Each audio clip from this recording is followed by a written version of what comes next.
बार की बात है, एक राजा तलवारबाजी कर रहा था तो अचानक से उसकी उंगली में कट लग गया। तो पास खड़े मंत्री अचानक बोल उठे, राजा साहिब चिंता ना करें, जो होता है अच्छे के लिए होता है। यह सुनते ही राजा को गुस्सा आ जाता है। राजा उस मंत्री को कारागृह में बंद करने का आदेश दे देता है और बोलता है इसको फांसी पर चढ़ा दिया जाए। यह सुनकर मंत्री घबरा गया। उसने राजा से निवेदन किया, महाराज मैंने आपके यहाँ इतने वर्षों तक काम किया है, क्या आप मेरी अंतिम इच्छा पूरी नहीं करेंगे? राजा बोला, ठीक है, बताओ क्या है तुम्हारी अंतिम इच्छा? मंत्री बोला, कृपया मुझे 10 दिन का समय दीजिए, उसके बाद आप मुझे जो चाहे वो सजा दे दीजिए। राजा ने उसकी अंतिम इच्छा मान ली। राजा दूसरे दिन अपने सैनिकों के साथ जंगल में शिकार पर निकला।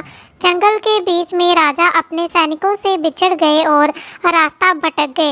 रास्ता ढूंढते हुए राजा वनवासियों के बीच पहुंच के जो बलि देने के लिए किसी को ढूंढ रहे थे। वनवासियों ने राजा को पकड़ लिया और वन की देवी को बलि देने के लिए ले गए। बलि देने की सारी तैयारियां पूरी हो गई।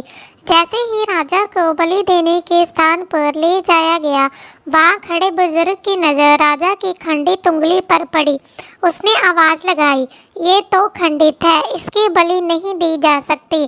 तो वनवासियों ने राजा को छोड़ दिया। जैसे तैसे वहाँ से निकला और अपने राज्य पहुँचा। सबसे पहले कारागृह में मंत्री से मिलने पहुँचा। राजा ने मंत्री से कहा, आपने सही कहा था, अगर मेरी उंगली कटी नहीं होती तो मैं जिंदा नहीं होता। यानी जो होता है वो अच्छे के लिए होता है। राजा ने फिर पूछा, मेरा तो फ़ायदा हुआ, लेकिन आपका कैसे फ़ायदा हुआ? मैंने तो आपको सजा दी। मंत्री बोला, मैं आपके साथ शिकार पर हमेशा रहता हूँ, उस दिन भी रहता, लेकिन मेरे खंडित नहीं होने के कारण मेरी बलि चढ़ जाती, इसलिए मेरे साथ भी जो हुआ अच्छा हुआ। राजा प्रसन्न हुआ, लेकिन छोटी सी बात पर मंत्री को सजा देने का दुख भी हुआ।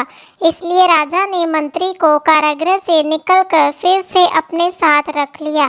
शिक्षा दोस्तों, अपने जीवन में भी बहुत से उतार चढ़ाव आते हैं।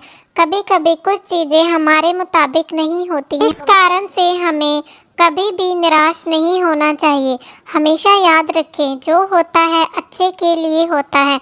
भले ही कुछ अच्छा हो या ना हो, लेकिन उस परिस्थिति के प्रति सकारात्मक नज़रिया रखने से उसका प्रभाव बहुत कम हो जाता है।